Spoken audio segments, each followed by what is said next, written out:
Well, hello, how are you? I thought today we'd take a bit of a dive into the archive and have a look at one of my old favourites. Happens to be a landscape. It happens to be such a favourite that it's on the wall behind me.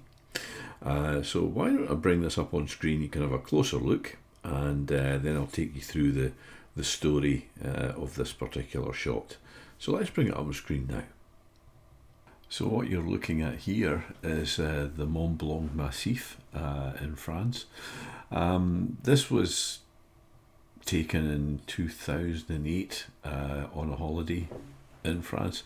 Now, I'm not a landscape specialist. I love doing landscapes, but I wouldn't describe myself as a landscape specialist.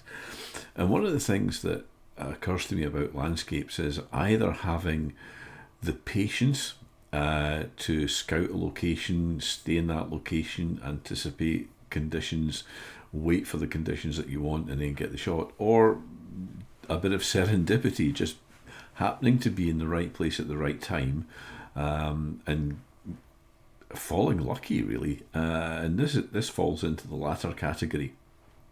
My wife and I had been away for a day trip. We were based in Chamonix for this holiday.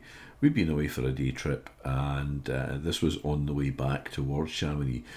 We'd been driving a while. I wanted to pull in, have a break, and it was happened to be one of those more commercial break points. So lots of commercial lorries there. And I said, I'm going to get out the car, have a wander, and stretch the legs a bit. And I knew that we had this scene kind of behind us, but it was very cloudy. The sun was starting to break through where we were. So I wandered over beyond the lorries, and the view that was in front of me was really amazing, but very, very cloudy. Although I did notice that the cloud was starting to dissipate and beginning to clear, and I could see the first thing I could see really was the tops of the mountains starting to appear. So a quick dash back to the car, grabbed the camera, and spent a little bit of time carefully considering how I wanted to shoot this. I wanted a little bit of compression on the shot. So this is a 75mm lens here, and actually with a crop sensor, so it's slightly more than that.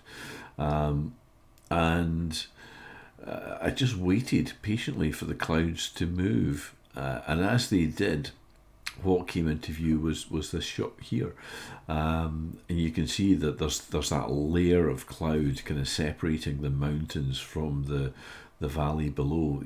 The clear separation of white and green, and that really appealed to me. And the way the sun was kind of hitting the houses down at the bottom centre ground, and I think that gives a sense of scale to this as well. So that's the shot that we ended up with. As I say, the settings for that, I don't want to get too fussed about the settings. I don't want people kind of saying, well, these are the settings he used, we should use something similar. It was a 1/1250th of a second exposure at f5.6. Quite why I chose f5.6, I'm not sure. I think at that time I thought that was round about the sweet spot of the lens. But I've got decent depth of field. It was far enough away. There's decent compression on the lens, so that was all fine. And certainly shooting at that speed, no risk of camera shake on a 75mm focal length. So that's the final shot. Let's see how it was when it came out of camera, and I'll take you through the editing that I did on that. Well, here we are in Lightroom, and this is the picture as it came out of the camera. So for me, my workflow on this is go first of all to lens corrections, and there we'll click for remove chromatic aberration and enable lens corrections. I see it's not identified my lens straight away, so we'll tell it was Canon, and there we go, that's popped in nicely. So that's the first thing that I do, and then really have a quick look at the histogram. That's looking fine to me, actually. It looks reasonably balanced. Looks reasonably okay. So I think we'd probably leave that as it stands. So let's go to basic. And I think here, probably because this is a hazy shot, and I really want the foreground to stand out well, I want the colours to be a little stronger. I'm going to start with the clarity here, and I think let's take that up to, where are we? Maybe around about 16 seems okay, and then a bit of dehaze will take that up. I think maybe a wee bit stronger. Yeah, 19, 20, 21. Yeah, thereabouts. It's too strong. Yeah, let's settle for 21 for dehaze, and then vibrance will take that up as well. So let's take that up to, yeah, actually around about that same 19, 20, 21. 19 is probably good enough. I'm going to leave the saturation alone. What I'll probably do now, go to the tone curve, and you can play around with this, obviously, quite a bit, but sometimes it's easier just to say, well, let's see what a medium contrast looks like. And that, yeah, that's popping reasonably well for me. I'm quite happy with that. So I'm going to leave that in a medium. And then we come to the HSL colour. Now, I could look at colour grading here, but I don't really want to affect all the highlights, all the midtones, so we'll come to individual colours. Here, really what I want to do is focus on two. I'm going to go to the hue first, and the green, I want to take that a wee bit away from the kind of yellower end, a wee bit up. So let's make that maybe about 5. Yeah, 5 looks okay. And then we'll come on to the saturation. And on here, let's take the green up. Again, not too far. Round about 5. Oh, yeah, about 5-ish, that should do. And I want to also take the blue up. Maybe a tad stroke 8. Yeah, 8, 10. Oh, too much. 8. Yep, 8. I think that would do for that. That's popping that colour really quite nicely.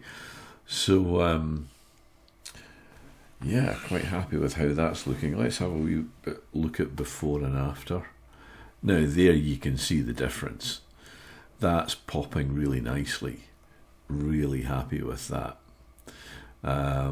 Not major changes, just fairly mild changes. And what I'm going to do now is come down to detail. I usually like to do a bit of sharpening, so let's take that up slightly there just to begin with. And then if I press Alt on the keyboard and shift the masking, that will take me to showing that the white parts are those that will get sharpened.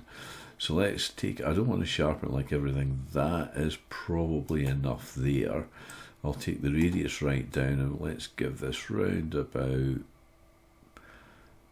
40-ish, maybe 39, 40, and a little bit of noise reduction on the luminance. Not a great deal, because I'm not too fussed about noise.